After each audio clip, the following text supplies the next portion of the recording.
an indisputable exclusive.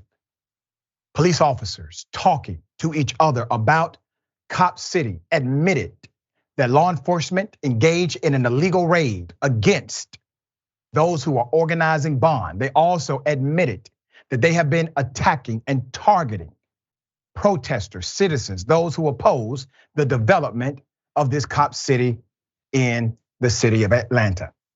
Here's the audio. Anybody else think that warrant that they served today and the arrest are just guaranteed shenanigans next Monday and Tuesday? Yep. Actually, maybe tomorrow. I think they're supposed to have their first appearance tomorrow. I'm here for all of it. Matter of fact, just do it all June. Trying to get my backyard done. I mean, it could go the opposite way. I mean, we've been putting pressure on them and attacking them from all different angles. At some point, they've got to give up. I mean, especially if we're going after all the money. It could shut them down. Yeah, I'm just waiting. Like, couldn't they wait until like Wednesday of next week to do this? Is that when you're off? No, that's when the finance committee would have been done. Would have been done by Wednesday. Okay. Oh no, they had to send a message. I get it, but I mean, think about it. If they had just defeated the thing in council, which, if they're going to vote for the money and everything's going to go through, and then the coup de grace is, right after you failed 2 days in a row, we serve a warrant on you. True, that's what they did the last go around. I guess they wanted to, go ahead and get it over with. I guess they thought it was going on in the offensive.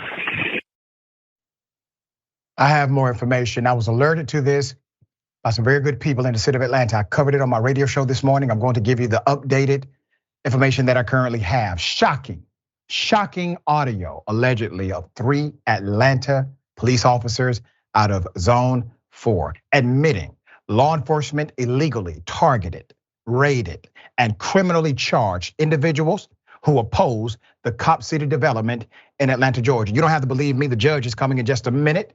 In Atlanta, Georgia, because they were disrupting the financing of the deal. According to one Twitter account, the alarming audio comes from Zone 4 Atlanta police officers speaking on their government-issued communication devices. Put up that thread. Thank you for what you do. In the recording, officers can be heard discussing the raid that took place on May 31st. Follow the timeline. May 31st, 2023.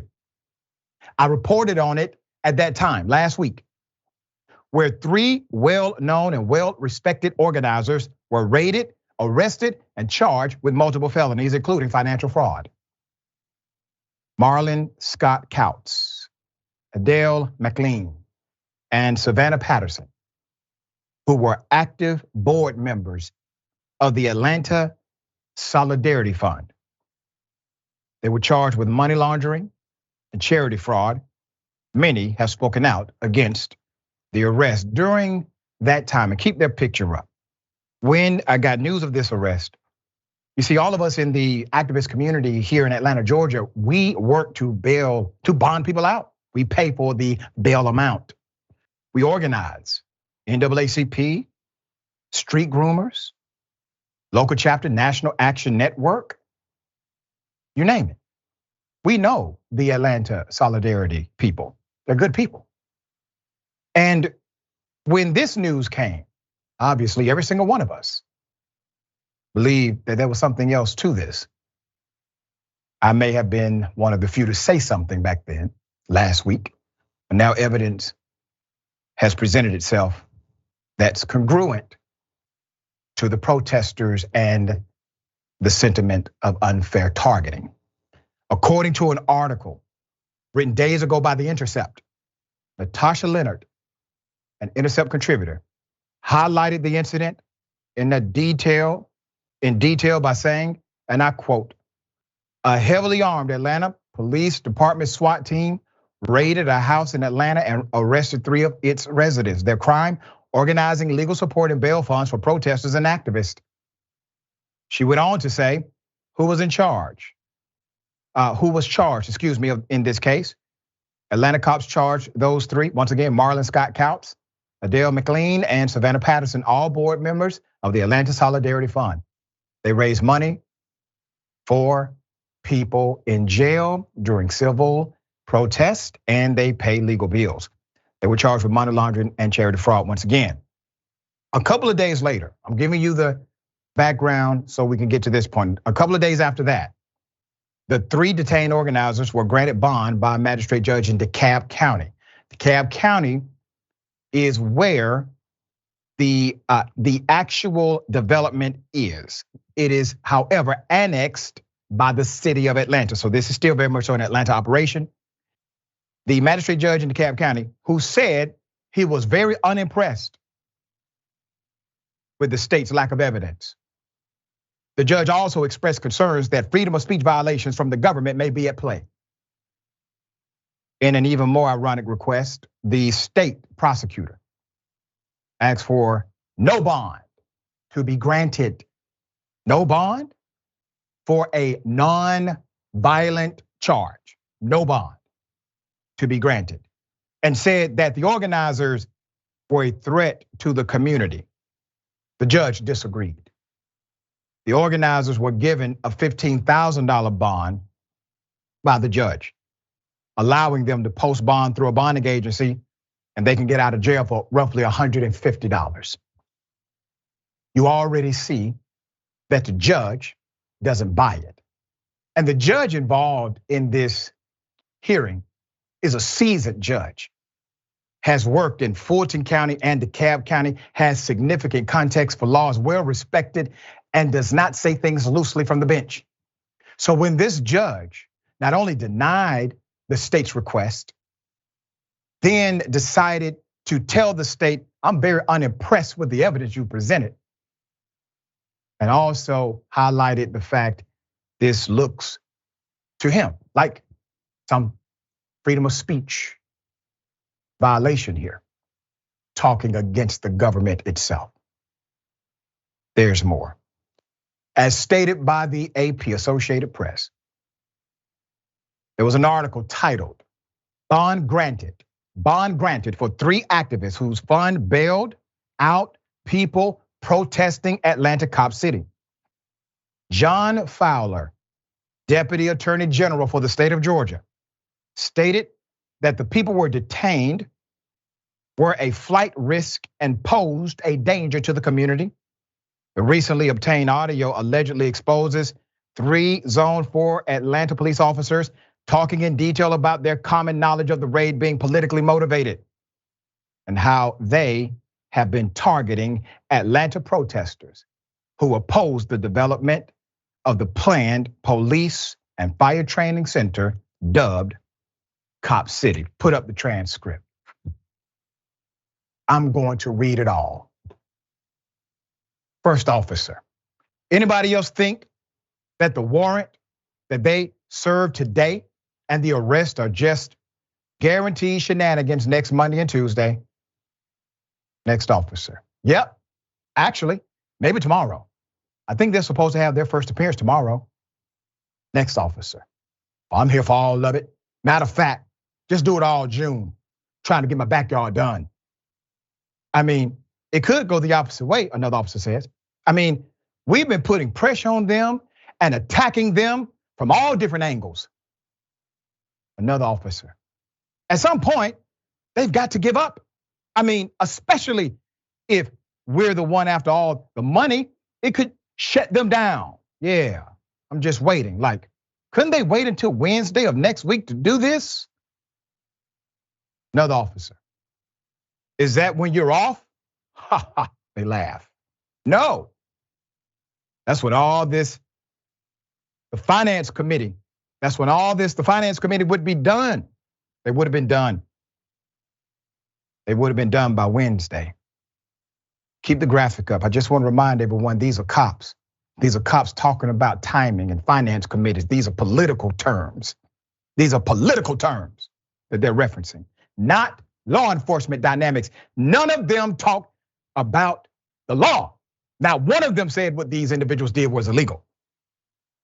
Okay, hell no. They had to send a message talking about law enforcement. Law enforcement is not designed or designated or given the authority to simply send messages.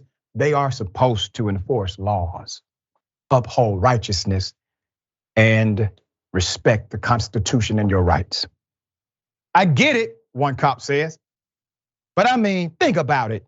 If they had just defeated the thing, in council, which, if they're effing gonna vote for the money and everything to go through, and then the coup de grace is, right after you failed 2 days in a row, we serve a warrant on you.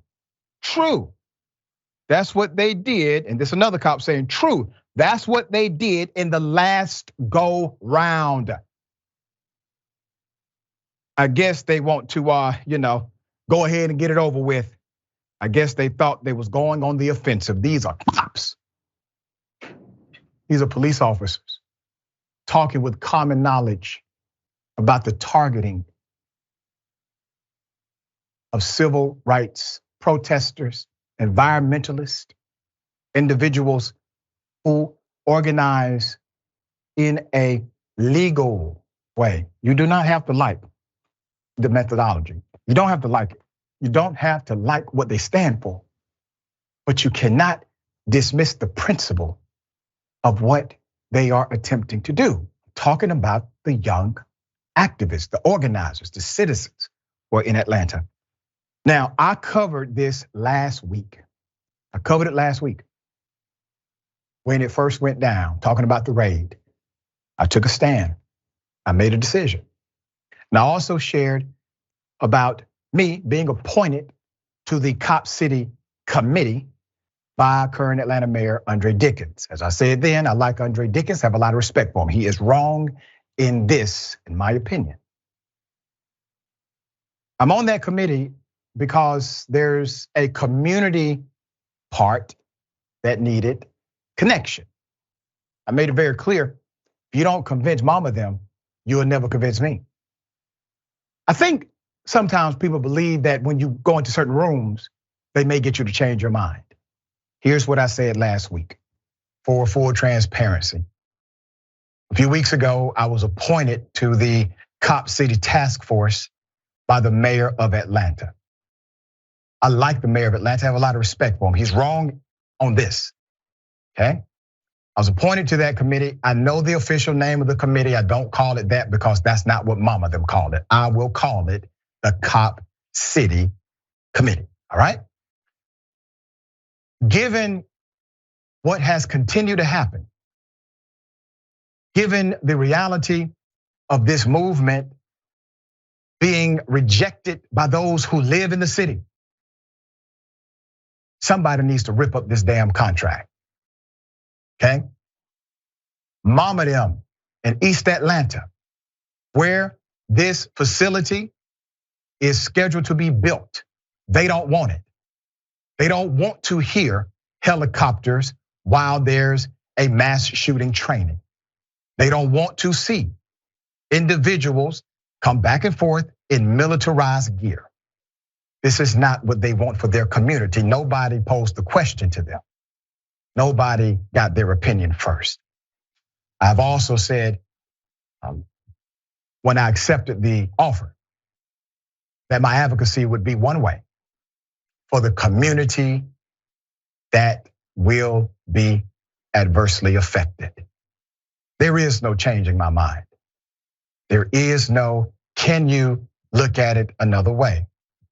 No, unless you are able to convince the community that this is a good faith operation and that their voices are heard. You see, it's real simple. To all of those who are elected to council, this is not difficult, all right? Know who put you there.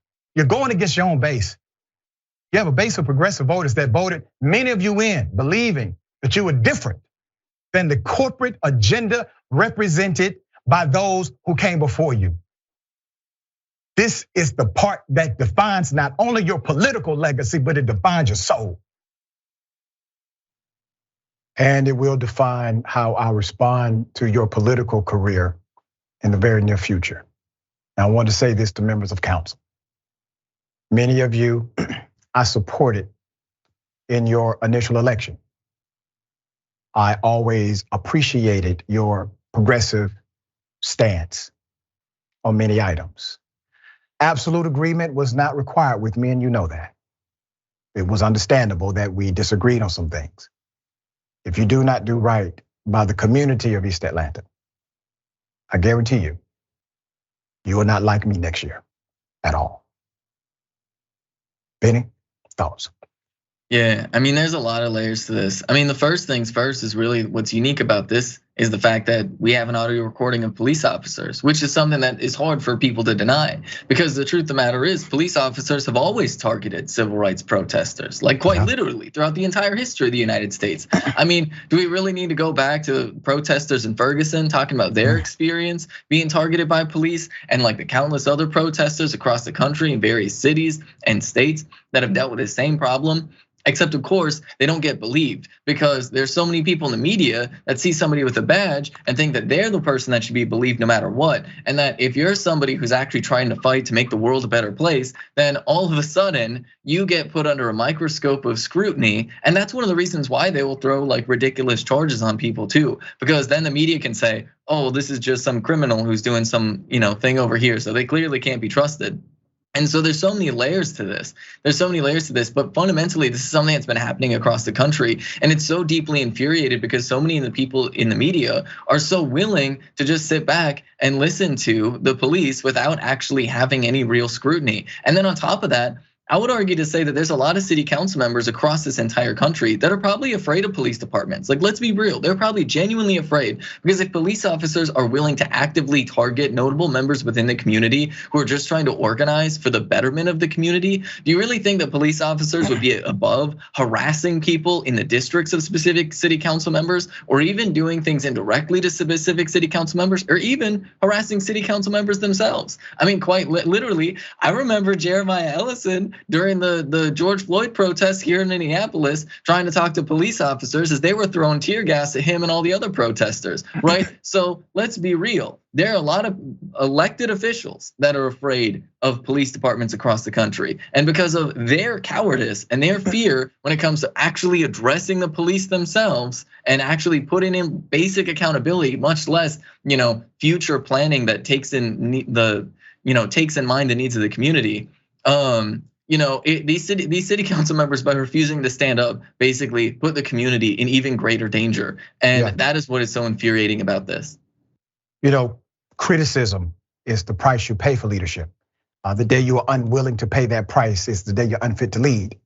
So if you're concerned about the criticism or the adverse impact of being a leader brings, don't be one. Don't be one. All right, we'll bring you updates as they come.